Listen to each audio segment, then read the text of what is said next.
I huffed and puffed under my breath as I stared into God's mouth. I felt like the big bad wolf, ready to interrupt the 3 innocent little pigs as they hurriedly fortified their makeshift homes. I grinned at this thought and then turned my head to look for Margaret. She was a couple of feet down the hill from the entrance of the cave, holding a walking stick close to her petite breasts. "Hurry up," I called down to her. I turned back to the cave, still grinning. An old rotted sign outside read, "God's Mouth Cave. Keep out." What a tired cliche. Margaret finally made it to the entrance and stood beside me, almost doubled over and out of breath. I looked down and smiled. "Check it out," I laughed. "God's mouth. Wonder where Jesus' anus is." I chuckled to myself. Margaret was less amused. "Give me the dang water bottle," she said, exasperated. The open bottle met her lips, and for a moment I felt peaceful in a way, watching her drink the water. Actually, I take that back. The peaceful comment, I mean. It was more of a feeling that was sort of hard to put my finger on or give a name, but I could settle for a nice content. Content seemed to be one of those words that manifests itself when natural human words seem to fail. Again, an utter cliche, but it felt good to feel a strange, mixed-up sort of happy for once. I sighed and turned my flashlight on. I pointed it into the cave. Black. God's mouth. This seemed like the antithesis of a Holy Spirit. I turned again to Margaret. "You ready?" I asked. She was finally standing straight up. She nodded. I clapped a friendly hand to her back and we walked into God's mouth. The inside was not unlike the preview I had glimpsed outside with my flashlight. Dark, dismal, and endlessly black. It seemed to stretch endlessly, no matter how I positioned my flashlight. The rocky terrain was damp and imposing. The last natural light slowly disappeared behind Margaret and I as we made our way deeper and deeper. I found it strange how soft and compelling the world around me now appeared, despite the stalactites, stalagmites, and other various rocky formations being so jagged. It seemed that even amongst the pointed teeth of God, I could lay down and rest there forever. It was comfortable. Apparently, Margaret didn't agree. She shivered uncomfortably under my arm. I raised my eyebrows. "Need your coat?" I asked. I tried to look at her and make nonverbal communication as explicit as possible until I realized that we were lost in the inky blackness of the mouth. I bit my lip and waited, but she didn't respond. For a couple minutes we walked in silence. She stopped and stood motionless. I stopped too. "Why the hell are we even in here?" she asked. She sounded irritated. I shrugged, more to appease myself than her, and shoved my flashlight under my face. Bladed shadows obscured half my face, the other half illuminated in a wretched mask. "Spooky!" I cried, chuckling. She didn't move. I sighed. "I thought you wanted to go," I said.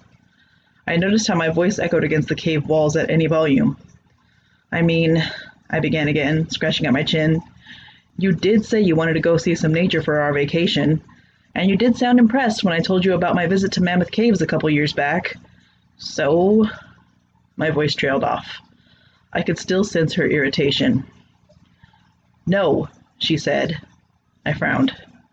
"No, you wanted to go there. I wanted to go to a beach or something. But no, a cave. A cave, Nathan." She sounded more like the big bad wolf now. "I know that you have this weird fetish for spelunking or something, but I don't really want to be dragged into it. Don't get me wrong, I'd love to go on a trip and get into nature and fresh air, but this..." I could hear her arms flail and gesture about in the thick air. "This is cave air, not fresh air. This air is practically fermenting. Plus, isn't this illegal? Can we just leave?" We both stood there. The only sound that could be heard was the electricity in the air being stifled and smothered by the damp atmosphere.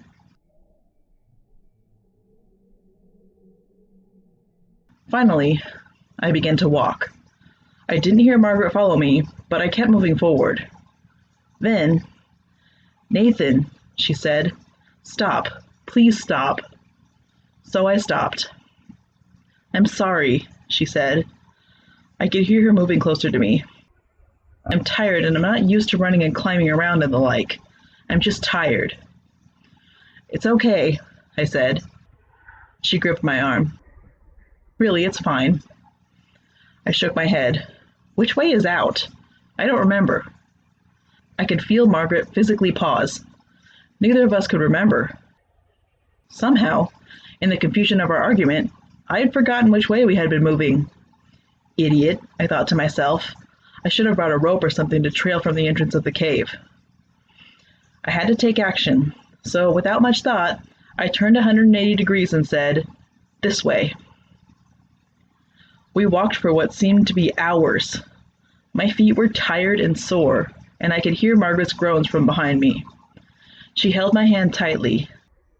I felt terrible. This was my fault. Then I froze. Hey, I said. "Put your hand out. Feel this rock." I could hear Margaret's bare palms press against the stone. "Isn't this, abnormally warm?" I said.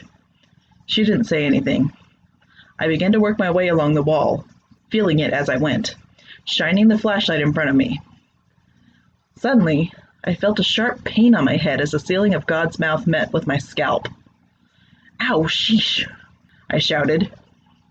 "Oh, Nathan, are you okay?" Margaret asked. She seemed on the verge of panic now. "I'm fine," I said. "Please calm down. We'll get out of here soon, I promise." I started again, pointing my flashlight upwards now to see the ceiling above me. It seemed to be getting narrower. That was strange. "Listen, Margaret, babe," I said through clenched teeth. "I think we gotta turn around." Margaret sighed next to me. Again, we walked for a decent length. I kept my flashlight pointed upwards this time. Sure enough, the space in the cave seemed to become smaller and smaller. If there was any resonating light left in God's mouth, aside from my flashlight, I'm sure Margaret would have been able to see the whites of my eyes spreading in panic. We were completely lost. I let go of Margaret's hand and began to feverishly feel my way along the walls. "No, Nathan!" I heard her shout. I kept going. We had to get out. If we were lost, nobody would be able to find us. I kept feeling along the wall until I abruptly hit a corner. "Shoot," I said aloud. "Margaret, this seems to be a dead end." I spun around on my heel. "Margaret?" No answer. Shoot. I began to repeat my process again, almost running as I felt the wall run past my fingertips. Cool, damp rocks and jagged spears. Suddenly, I found myself at a corner again. No, I shouted. "Margaret!" I was belting her name out now. In the corner of the cave's maw, where I had been thwarted so many times already, I heard a noise. It sounded like muffled static from a television. I pressed my ear against the rock.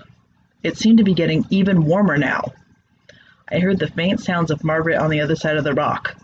She was screaming. No, I said.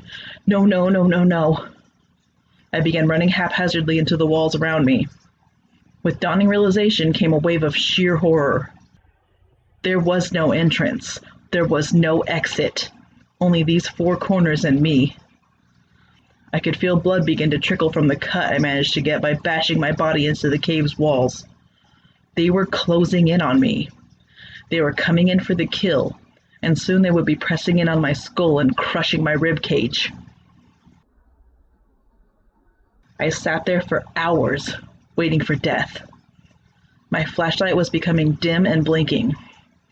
Finally, I felt the soft touch of those rocky walls press against my back. I began to cry as I lay down on the ground. I let my flashlight roll into the small hills of stone. As I quietly stayed prone, tears dripping down my face, I turned and looked at the flashlight. Its last fading beams of light pointed at something not far away from my face. I squinted in the darkness. My eyes widened and I felt tears fall even harder from my face. The rocks were piercing my skin now and blood dripped from all sides. There, in the last light of my flashlight, was the appetizer.